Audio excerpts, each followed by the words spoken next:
Welcome back to the Wanna Parlay podcast. I'm Lance Bell. Next to me is Jack Neuheisel. Jack, go ahead and tell the folks about the wonderful people that sponsor this podcast. Go ahead. As always, Lance, good guess by those in the audience. The Wanna Parlay podcast is indeed sponsored by the good folks of Wanna Parlay, home of the $2 parlay and the world's richest parlay, where every day people are turning $2 into $2,000. Just ask a couple of these winners from the week. Second Wanna week of 2025, Lance, is officially in the books, and there are plenty of winners to celebrate. Tons of special shout-outs to hand out today. Let's start with the pick'ems as usual. Pick 7, Chicago KG, our boy Kev. There you go. Yeah. $777. Yeah. We're getting, Lance, we got Kev coming on the show tomorrow to talk about it. Awesome. It was a good one. He was one away from winning the main event, too. So it was a good weekend for our boy Kev. Pick 6, Long Legs. Getting pretty sick of seeing your name, if I'm being honest. Wins 500. Quit ducking me, Viviana. Come on the show. Talk about it. Right now, I just think you're a bot. Pick 5, Dial Picks back. Why should we be surprised? Wins 250. R. Willis comes in with 225. Good to see you back in the leaderboard, R. Willis. And then Red Smith, 88, wins 200. Our guy Reed, one of the great guys on Wanna Parlay. And then pick 4, we've got him coming on the show here a little later to talk about it. He won $200 in the pick 4. Good to be good. One Mad Raider.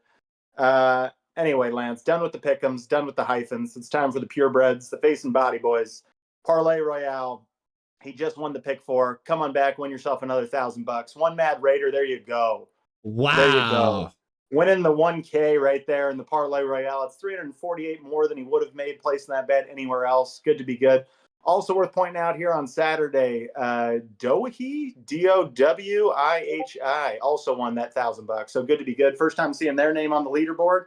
Love to see it, especially when you're going home with a 4-figure prize. And then the main event, it's Doorman. The kid's getting hot. He was supposed to come on the show last week, had a little snafu with his HR department. They told him under no circumstances can he be putting his face behind his public gambling. So there you go. We're not going to hear from Doorman, but he's a good guy, and he's up $2,000. I told everybody that 78-pointer wasn't going to hang on. And frankly, Montreal, that's from you, Maria. That's on you. I told you to come on the show and talk about it. We would have led you through this and got you that $2,000. You went and fucked the whole thing up. So that's on you. Before we start the show, the guy just won big money with the pick 7. So we got to shout him out again. We are about 1 month away from the drop takeover at Little Joe's in Chicago. It is back and bigger than ever. Arthur and Bob are behind the bar, pouring drinks and swapping stories. Meanwhile, KG is in the kitchen, whipping up his famous jambalaya beef sandwiches and those insane Taylor Street sliders. El Bandito Tequila will be in the building, as will the good folks of Wanna Parlay. That is coming up February 10th from 4 p.m. to 2 a.m. If you are in the Chicago area, get your ass over there. Download Wanna Parlay. Win some money, drink some tequila, have a slider, 9 of them. Lance and I will be there to join you. All right, Lanny, let's do the podcast. Boom. One Mad Raider is currently waiting in the waiting room, so let's get him in here. Oh, fantastic. Bring him on. There he is. One Mad Raider. Can you hear us? How's it going? There he I can hear you. is. There he is. One Yeah. Mad Raider himself, David. Can you Sparrow. turn? Can you turn it horizontal so we get a great shot? There it is. Look at him. Is it? Do I can't see myself for some reason. All am good. I on here? No, you're good. You know Yeah, it what? looks great. It's that Discord deal. Awesome. Yeah, you look great. I can't see my camera either. We're just trusting Lance with this. Yeah, You look I good. got eyes everywhere. You guys look great. How's it going? Dude, it's going good. It's good to have you on the show. You're coming in. You won $1,200 this weekend. It's how you feeling? Awesome. Love it, man. It's been the Parlay Royale for me. The first couple weeks I couldn't hit it, and now I think I've won it 4 out of the last 8 days here or something. It's nice. Dude, I gotta get was the main going- event now. Yeah, Chasing well, that main event. that's the only thing missing from your trophy room right now is that main event. Because I went through your account, and not to say we're any stranger to your account, because you've been winning since the early days at Wanna Parlay. But all of a sudden, I'm going through your account just to count up your winnings. This is your 23rd time claiming a first place prize. So that alone is that's approaching record breaking ground right there. And that officially puts you up 14,525 since you started playing with Wanna Parlay, which is good enough. Nice. I knew I was close to 15. That's good enough for second all time right now in the Wanna Circle. So you're putting together quite the impressive resume right now. What's Dial that? He's got to be up to 50,000 or something now. That guy's on fire. DP's got it at 25 grand. So you're a couple main events away from catching him, but it's in the realm of possibility. Nice. So I'm wearing my Packer gear still. Oof. But ooh. Oh, brother. What a bad game, man. Jordan Love looked like crap. Geez, what else can you say? That was pretty sad performance there. I mean, the injury bug just killed you guys. I mean, you guys lost like 6 or 7 starters in one game. Yep, our offensive line, they didn't know how to block. They were holding all night. It was ridiculous. It goes back to that game, that playoff game against the Bucks 5 years ago when you got beat by Tom Brady. The curse of Tom Brady. He wouldn't stop in the commentary booth talking about Jaden Reed and this and that guy. And every time he brought somebody up, he got hurt like 3 plays later. It was unbelievable. Yeah. Yep. Thankfully, you weren't all over the Packers and all the parlays, and you were able to come out on top anyway. Lance and I both went with the Packers this weekend, so we feel your pain on that one. It's a toughie here. Yeah, it's tough. We got next year, but I don't know how I feel about Jordan Love. Honestly, I wish we would have kept Rodgers and drafted T. Higgins. We could have used T. Higgins and Devontae Adams. We would have another chip by now, I think. But Wow, what bad Raider. I love it. I love the on tape. draft night, I was pissed. I was like, who's Jordan Love? I looked him up. I'm like, this guy, all he does is throw interceptions. Like, if you look up his college, all he did was throw interceptions. 100%. So he might break Brett Favre's records for interceptions if we keep him as our starter, you know? Wow, so you're at last year then, getting hot and beating the Cowboys because you got him to sign the extension then. You were still kind of in that prove it mode. He played for, if you look at last year, he played good for half the season, and that was it. And then we signed him to a massive contract. So wow. So you're out. You're out on the Packers. You're out on Jordan Love. You don't want him to be your guy. Yeah, I'm not on the Love train. I'm not on the Love train. I don't want him to be. I'd rather see Malik Willis at this point. At least he's got some legs. He can run at least. Oh my God. So David, you go ahead, Jack. Go ahead, Lance. Go ahead. Oh, you go. You're good. Okay. Well, no, I was just going to say last night watching that game, you kept going down. We couldn't establish the running game at all. There was a moment when they panned the bench and I saw Malik Willis sitting there going, at what point do you go to him just to get something going? Yeah. My buddy said he had a thumb injury. I wasn't sure about that. I thought he was good to go, but I don't know. Oh, yeah. Brutal. Well, the good news is in the meantime, you cruise this beautiful little 11-leg 13 multiplier to go win yourself $1,000 in the Parlay Royale. I'm going back through this, Lance. Have you gotten a chance to comb this parlay? No. You got to tell it to me.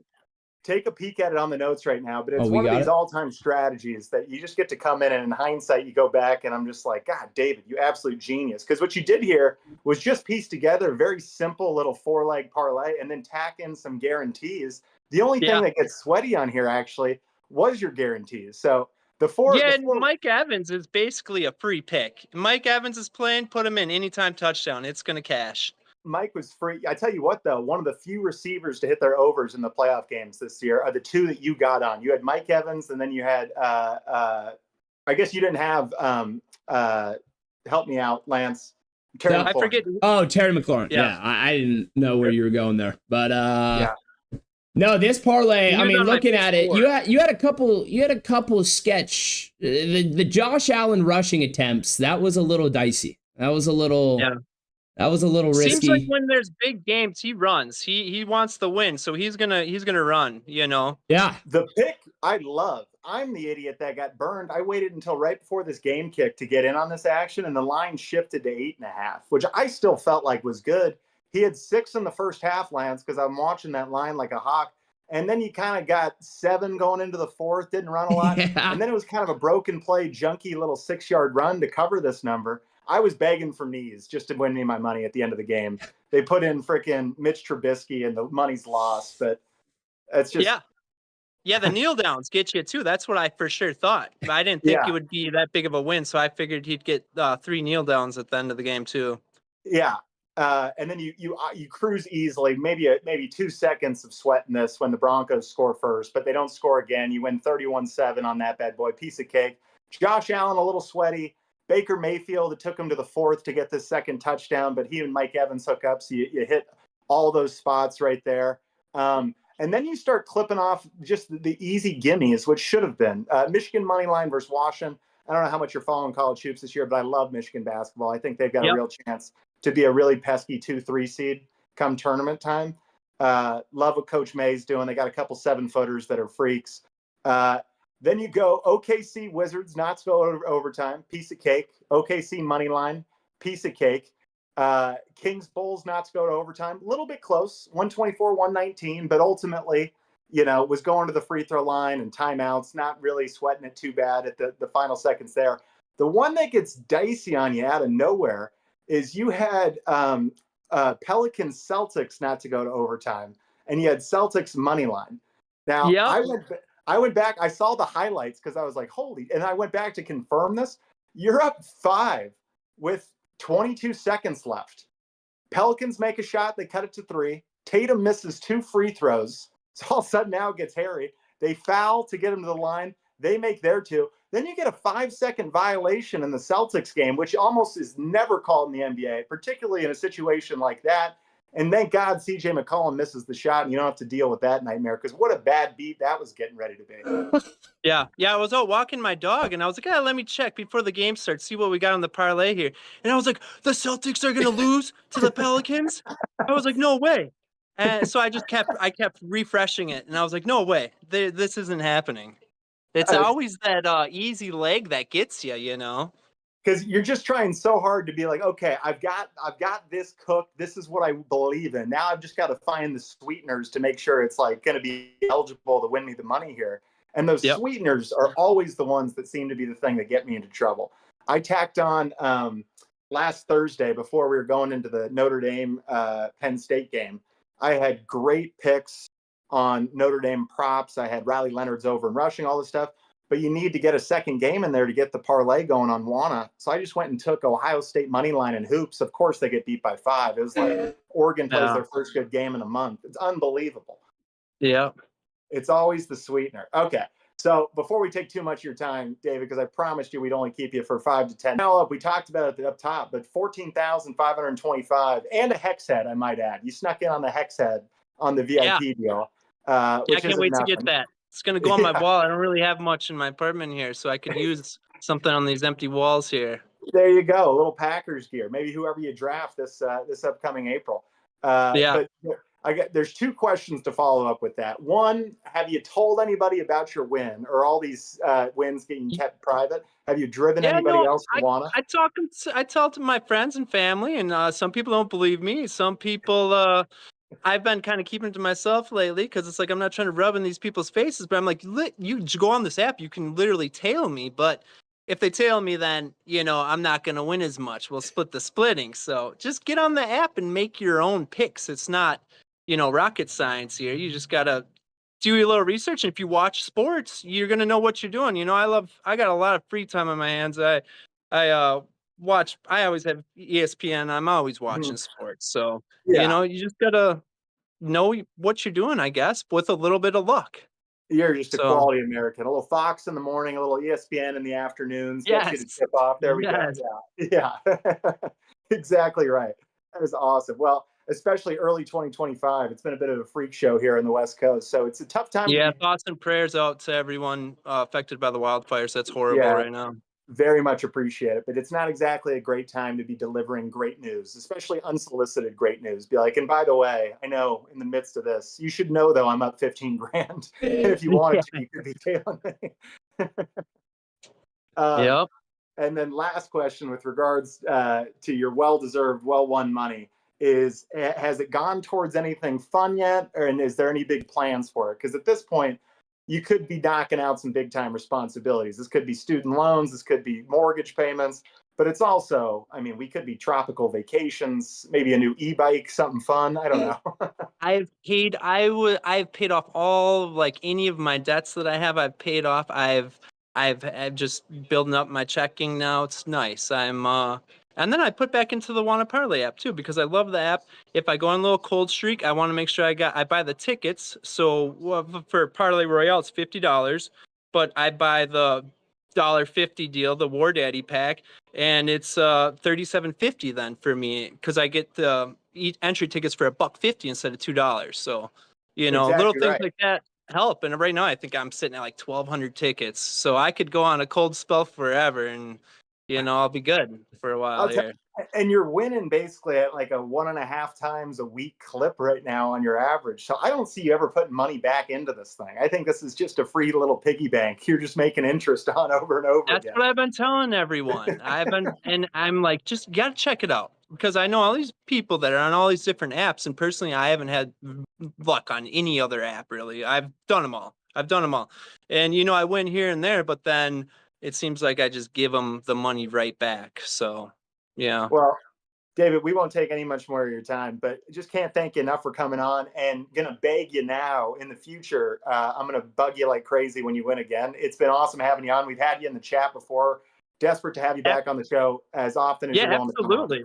Yeah, I will come on whenever. And for tonight's game, Rams money line all day. Yeah! Let's go. Sam Darnold.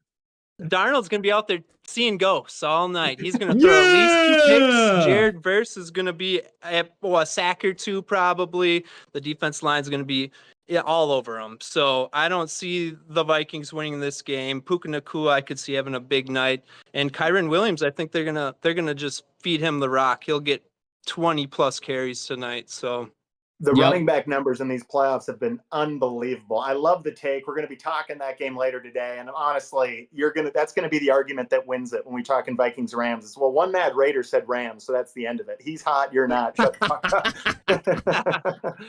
Well, dude, we'll let you go, but thanks so much for coming on, and we're excited to have you back on as soon as possible. Honestly, you're the best. Absolutely, anytime, guys. Appreciate you, brother. Keep up the great work, man. I love the podcast. Thank you, dude. Thank you, brother. You guys are the best. Let's go. Till next time, my friend. Yep. Boom. What a legend. And he picks Rams. Oh, we're going to be talking about that one. You just get going fast, and it's just hard to marry because you just know people by I always knew him as one Mad Raider, and really I was calling him one Man Raider for fucking like 2 months. You had to correct me. You're like, and it was in the middle of an intro. You drove me crazy. I know exactly. I'm like, Jack, I gotta tell you, at some point, and I'm like, but I was like, I know who Smerling is. Smerling's been in the chat 1,000 times. He's our guy. And finally we get him on the show. It's fantastic. Hey, Liz Meyer in the chat right now. Vikings all the way tonight. They're contradicting what we had, or what one Mad Raider has with David Smurl, or with the Vikings, Smurls, yeah, or with the Rams. There we go. Well, to be honest, I didn't want to do it because I want him back on the show, but I've kind of gone Vikings as well. Yeah, no, we have a lot to talk about today, Jack. And yeah, let's speed through accountability hour because we had 5 straight days of playoff football. Yeah, which is Christmas come early. I mean, we're not even 1 month into the calendar year away from Christmas, and I'm already like, this is what it's about right here. And Masters weekend. One Mad Raider just comes back to the chat. That's my mom. She doesn't know what she's talking about. Hey, Liz, everyone can have go ahead. I don't buy it. I know something about Midwest fans. I know if you're wearing Packers gear and you got the good Wisconsin Midwest accent going right there, like our boy Smerling did, Mrs. Smerling has got game and she knows what the hell she's talking about. I am full-fledged believer in, I lived a little bit in North Dakota. Yeah. Women there. I mean, it makes it hard to be friends with my LA buddies because they're diehard sports fans. Oh, that's awesome.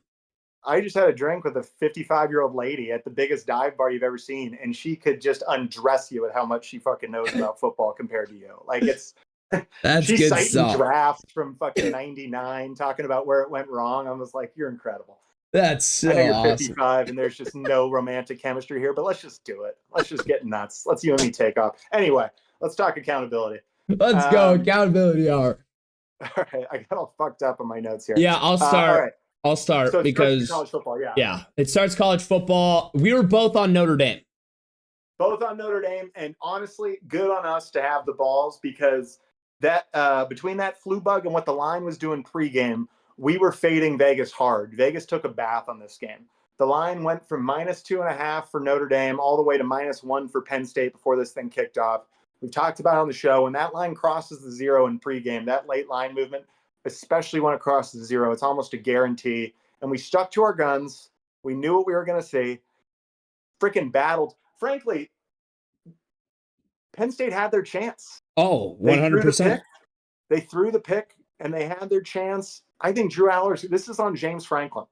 But Jack, they had the game. They could have gone to OT. They have the ball. It's the end of the game. How anyone would normally do it, it's either I'm getting points, or no one's getting points.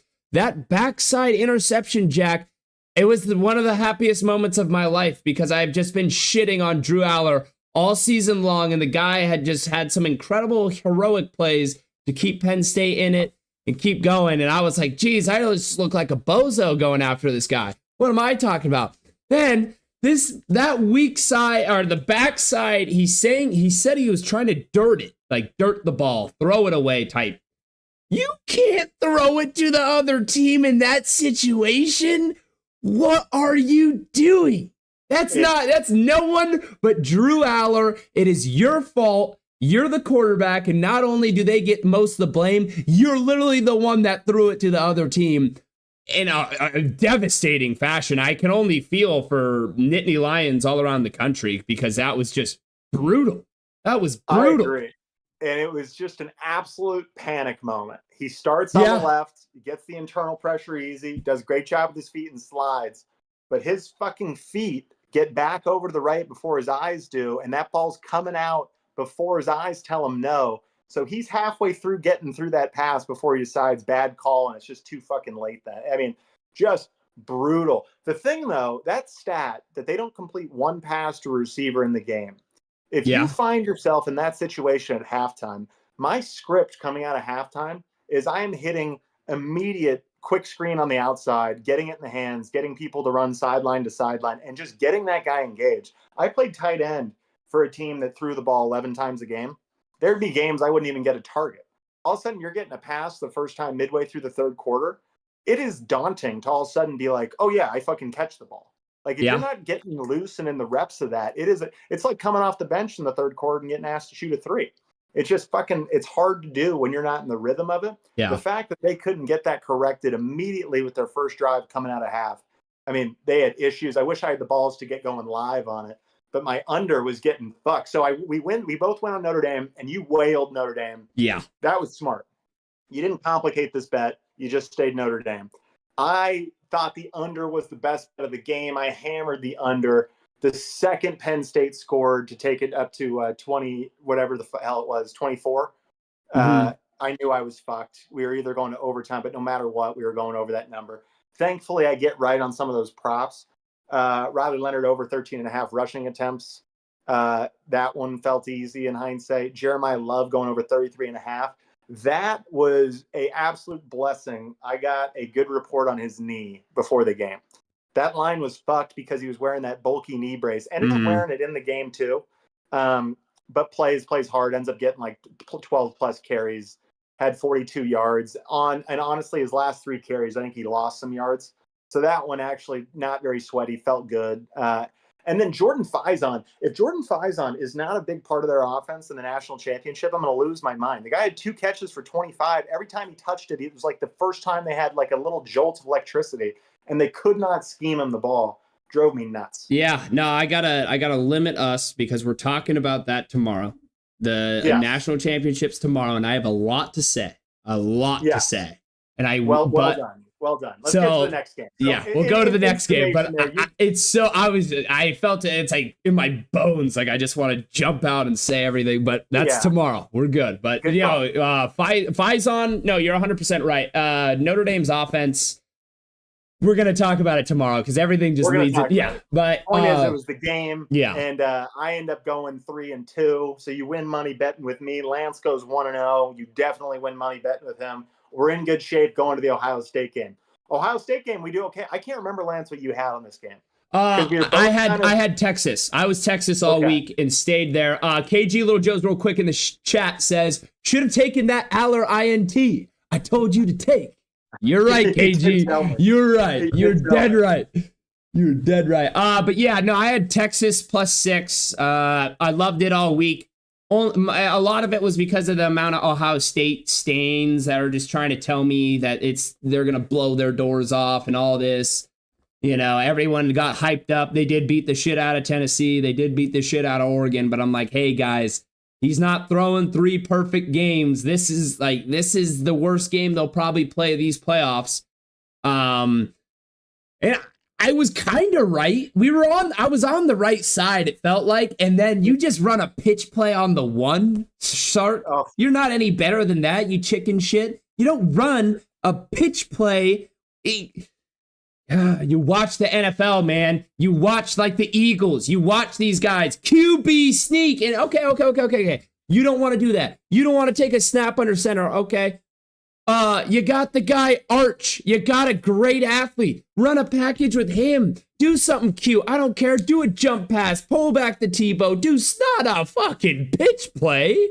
That was so bad. Basically, until that Georgia Notre Dame game, we had not had a great matchup yet. No. Given the home field advantage and then the way the seeding worked out, it was obvious we were getting some JV versus varsity matchups. And then, sometimes you get the overachieving JV team, but you need that quarterback that elevates you. And we didn't get any of that play from any of those guys. So now we're finally getting to this place. We're getting great games where the mashups actually do pretty well. It's pretty much guy for guy, a pick 'em as you're looking just at talent on the field. So we're getting these great coaching battles.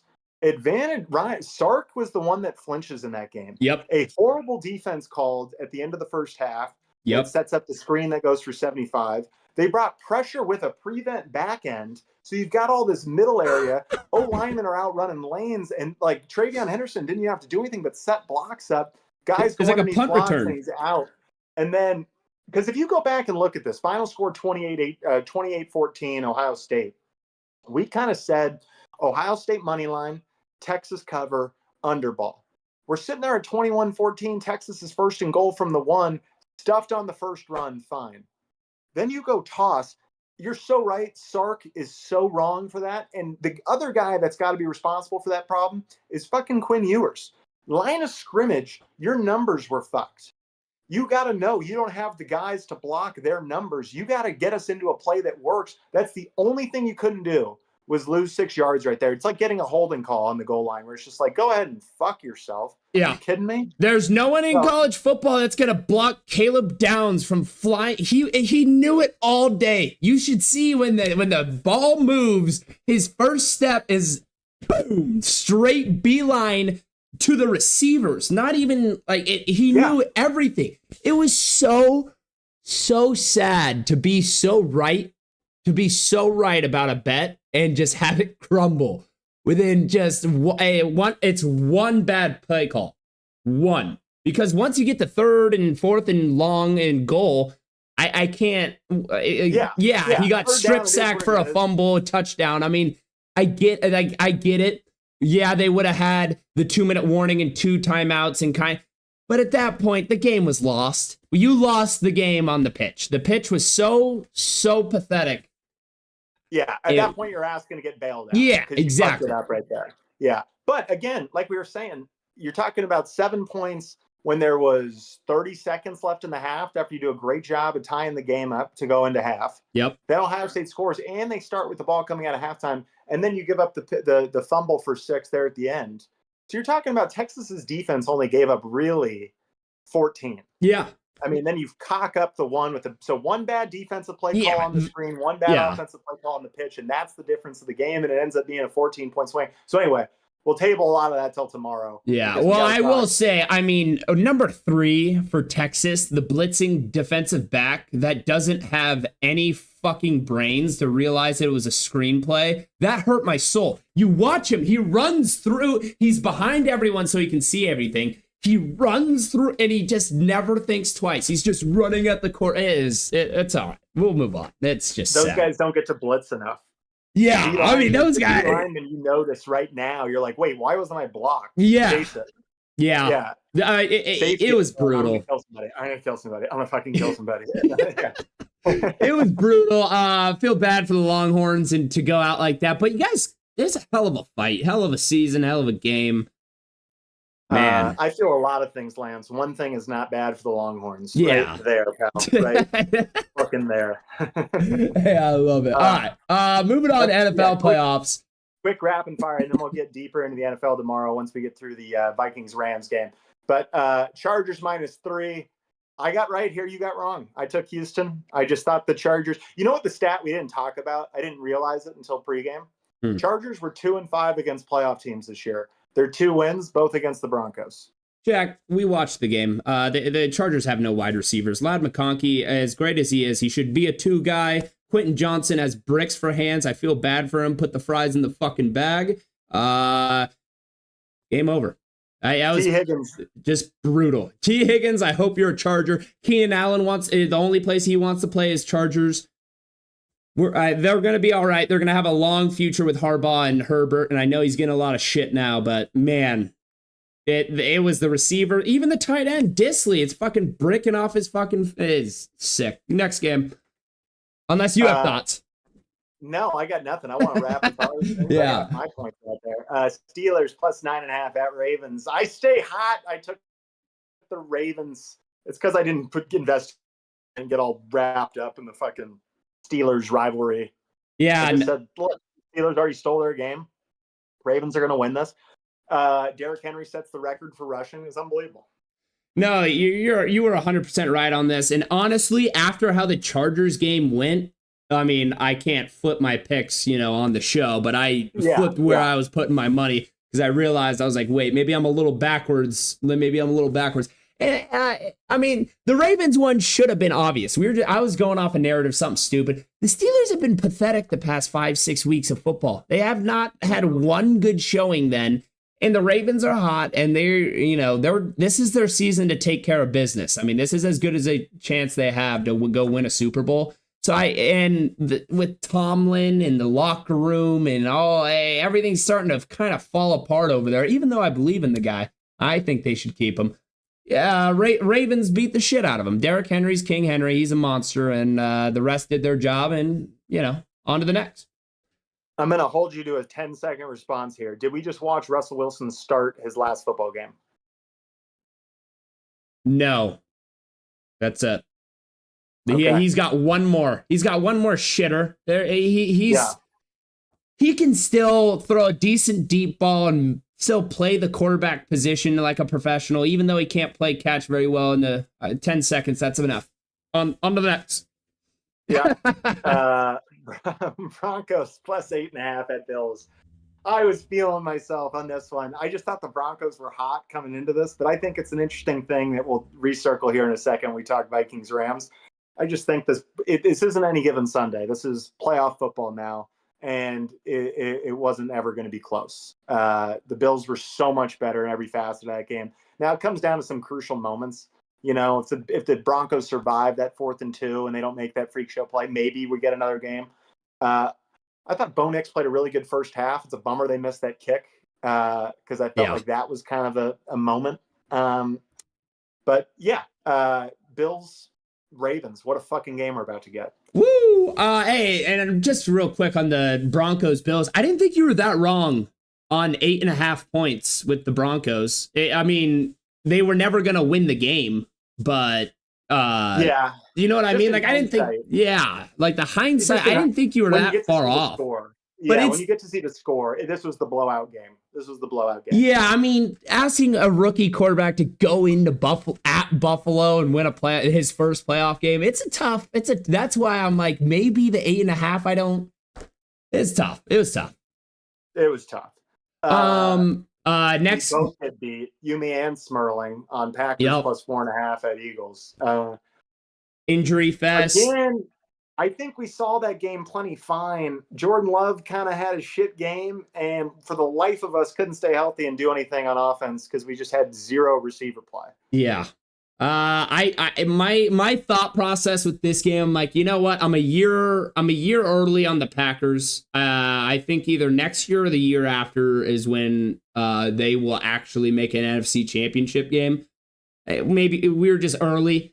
And Saquon's just really good at football, man. This guy, he's just great. He's just a great player. He's resurrecting this Eagles team. I feel like he's the one holding it together because they were on the road to shambles before this season and kind of how everything was shaping up even during the season. But Saquon Barkley is just so goddamn good at football. He's holding it together.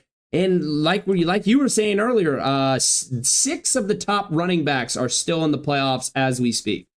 I'm pretty sure the 6 top guys, like running back is making a name for itself back in these contract negotiations and all the contract top receivers, most of the 7 out of the playoffs. top running backs, most of them in the playoffs. So there's a lot. Yeah, I was going to tell you, I got a fun stat coming up on receivers and how many of them made the playoffs and what's been happening in these playoff games so far, because it has been the story, defense and running backs. Yeah. And boy, that hasn't been the case. I know, in the early playoff, we got Jeremiah Smith balling out against Oregon, and that's kind of the story. But really, if you go back through these games, it's been who can run the ball and who can't, who can play defense, which is good old school, basic principles. That's what you want to see. And then you get the spark plays that actually go and win games when we get the great matchups. But ultimately, those are the teams that belong late in the year. And then last game, Commanders +3 at Bucks. I said overball. I wanted to lean Commanders, but I didn't have conviction. I actually bet Tampa live last night, some fucking idiot.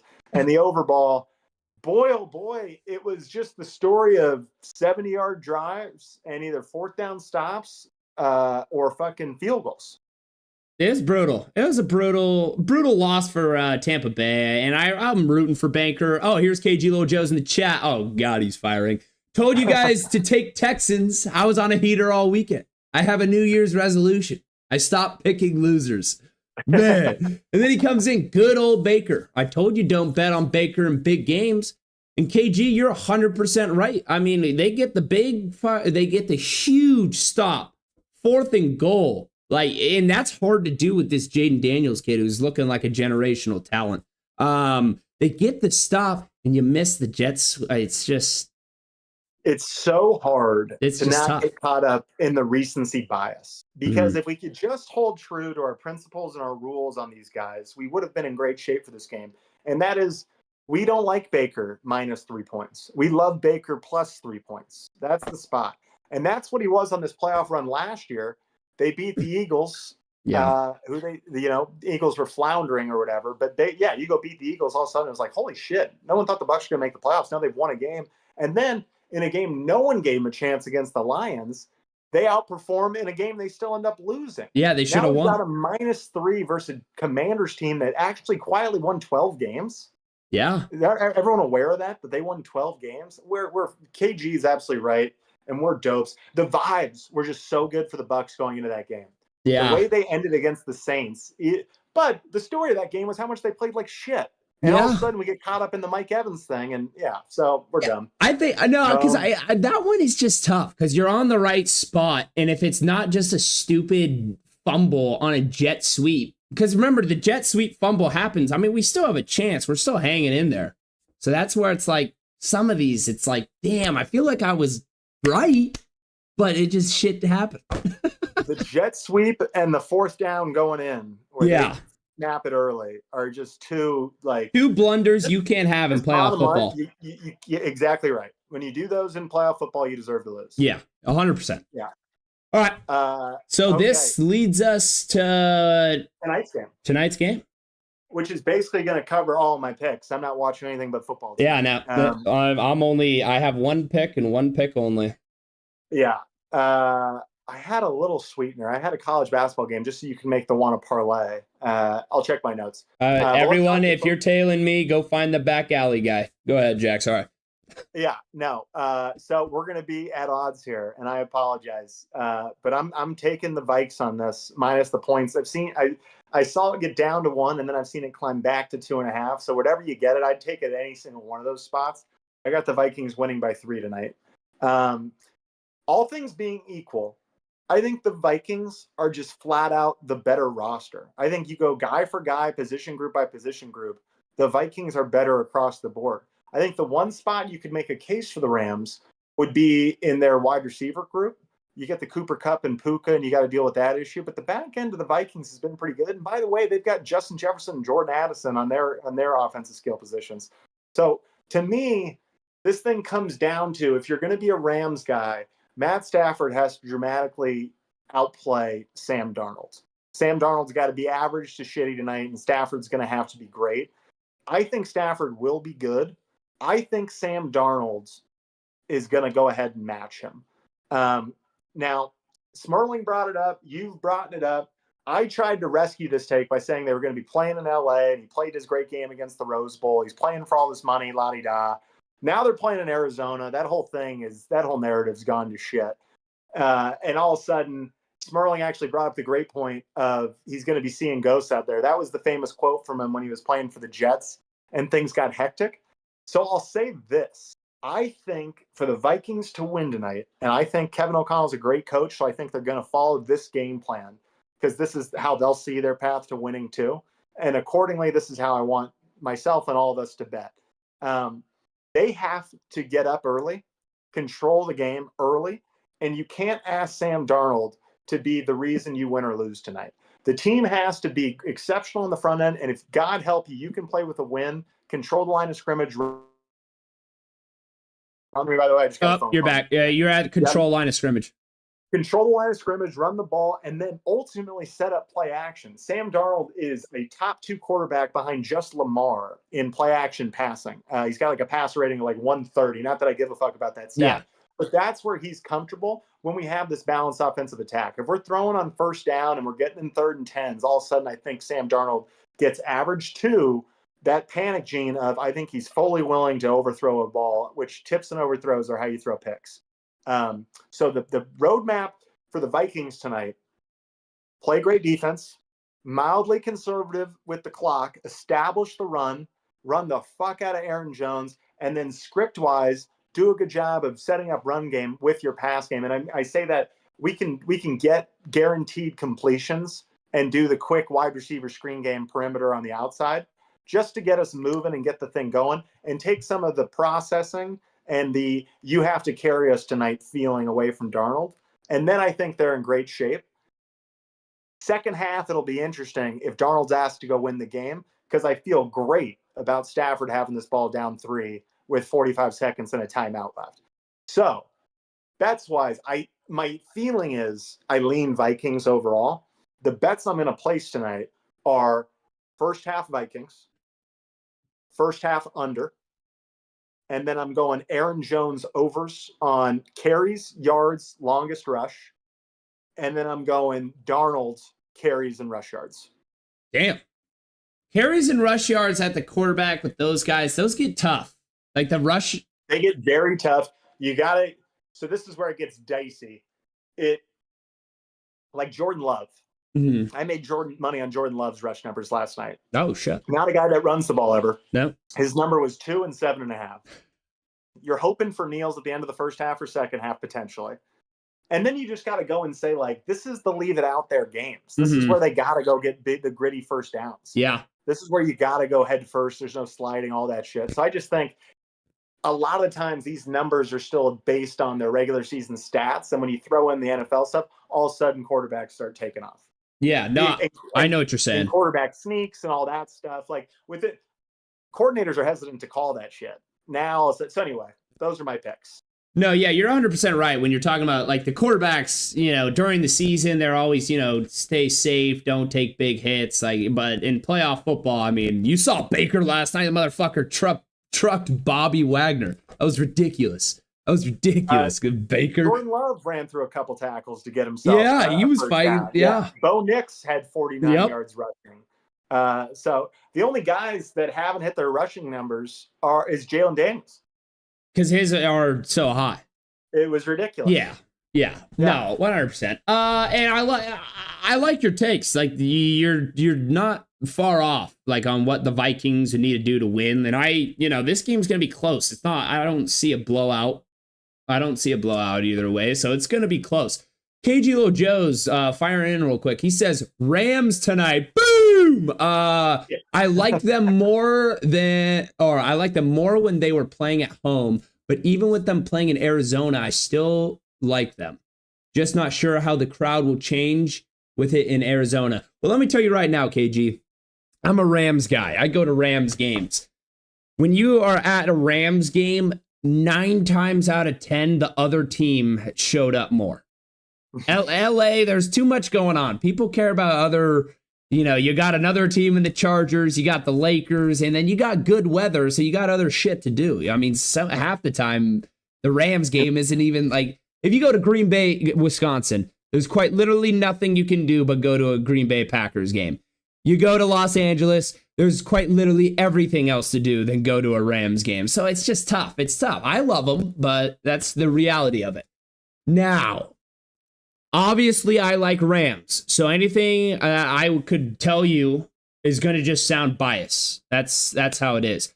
But I like the Rams here, Jack. I think that the young physical D-line, how that defense has shown they, had the shootout with the Bills, but from then on, they're finding the totals of the other teams are like 9, 6, like low numbers. So the defense, it's one of those type of defenses that doesn't have a star. There's not one star on their defense, but my God, them all together, fighting together for the same common cause, they're as good as anybody. They're playing damn good football. Again, I can really talk myself into the Rams, not just for this game, but going forward, because their defense has been playing so good. They went undefeated in the month of December, and I don't worry about their offense struggling. I mean, the last time they've been winning all these games, they've been putting up low numbers, by the way. And the last time they needed to score in bunches was against the Bills when they beat them in a game in the 40s. So I don't worry about their offense. I still think I stand by my comment of last week. Whoever wins this game is my pick to win the NFC. I think whoever wins this game is going to the Super Bowl. Wow. I think that highly of both coaches, both quarterbacks, and I think both defenses in the back half of the year have been great. That 31 they gave up to the Lions play their best game. Lions have been one of the best teams in football all year. And again, if you're watching that game, that didn't quite tell the story. And if Sam Darnold's just playing a little bit better, they help that defense out unbelievably because they're not getting so many short fields and so many plays they have to play against. No, yeah. It's going to be a good game. So I'm not going to sit here and be like, you're wrong or, anything like that. We both know it's going to be a good game.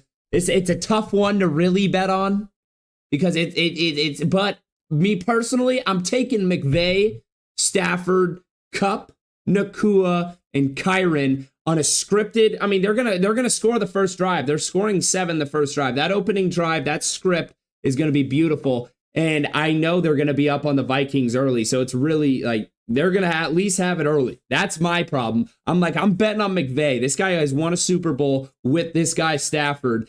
There's no more records anymore. This is survive. And I believe in the Rams and McVay. They survive. They're fucking fighters. KG Lil Joes, he says, Sam Darnold tonight will secure JJ McCarthy's job for next year. Sam Darnold will throw 2 interceptions and barely throw for 150 yards. Then come next Monday, his Madden ratings will drop by 10 points. 24-13 Rams is KG's final score. We got Sam Darnold playing for probably $100 million tonight. And we got Brian Flores playing for big time money as well. DC for the Vikings, one of the few names getting thrown around for the currently 6 still available head coaching jobs. Add the Cowboys set list as of today.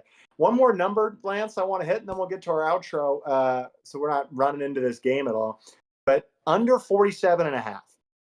So the thing that makes me nervous about this is that every other under is hit so far. Mm-hmm. This feels like the one you try to jump on that all of a sudden it's like, no, that trend's over, you died. But every under is hit so far. I would have hit every single fucking one of these if I just had the balls to. I keep playing this like one game affects another game. It's ridiculous.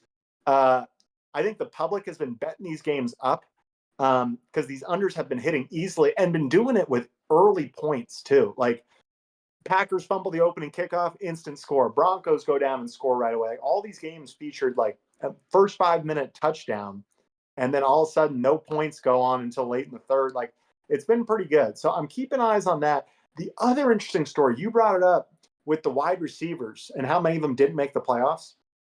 Yeah. With the exception of maybe Mike Evans, who, by the way, just had 91 yards. So it wasn't like it was like a freak show game from him.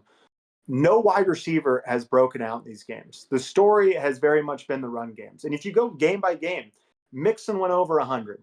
Derrick Henry set a record, goes for like 186 or whatever the hell it was. Yep. The Bills ran more than they threw the ball in that game in terms of their offensive play calling splits. Saquon went over 100, could have gone over 200 if he finishes that run.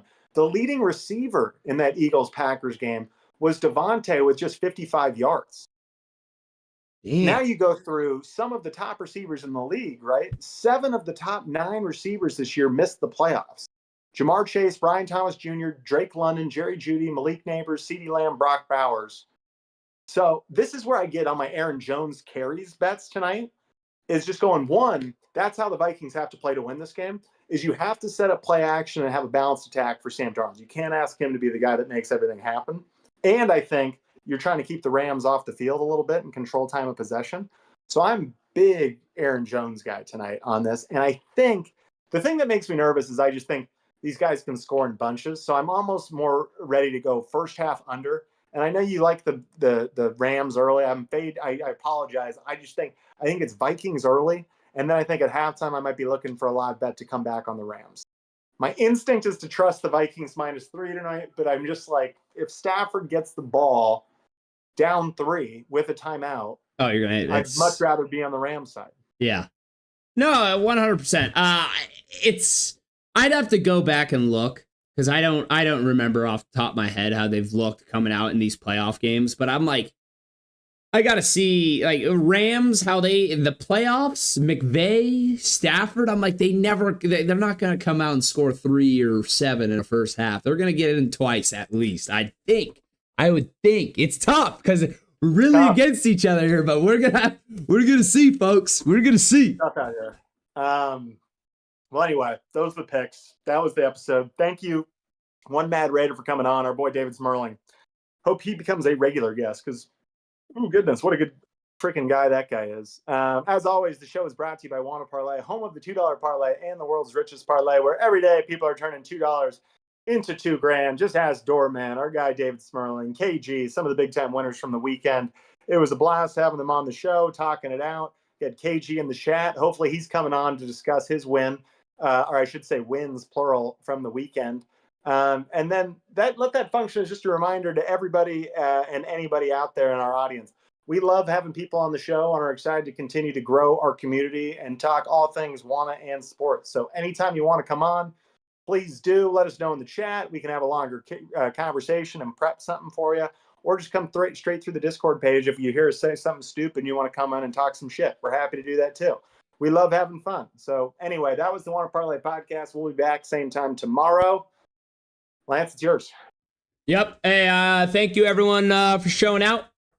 David Smerling, real quick. Love getting on the show. You guys are the best. No, David, you're the best, and you're a winner. You're a winner. And KG. And give our best to Mrs. Smerling, who sounds like she knows what she's talking about. Go Vikings. Yes.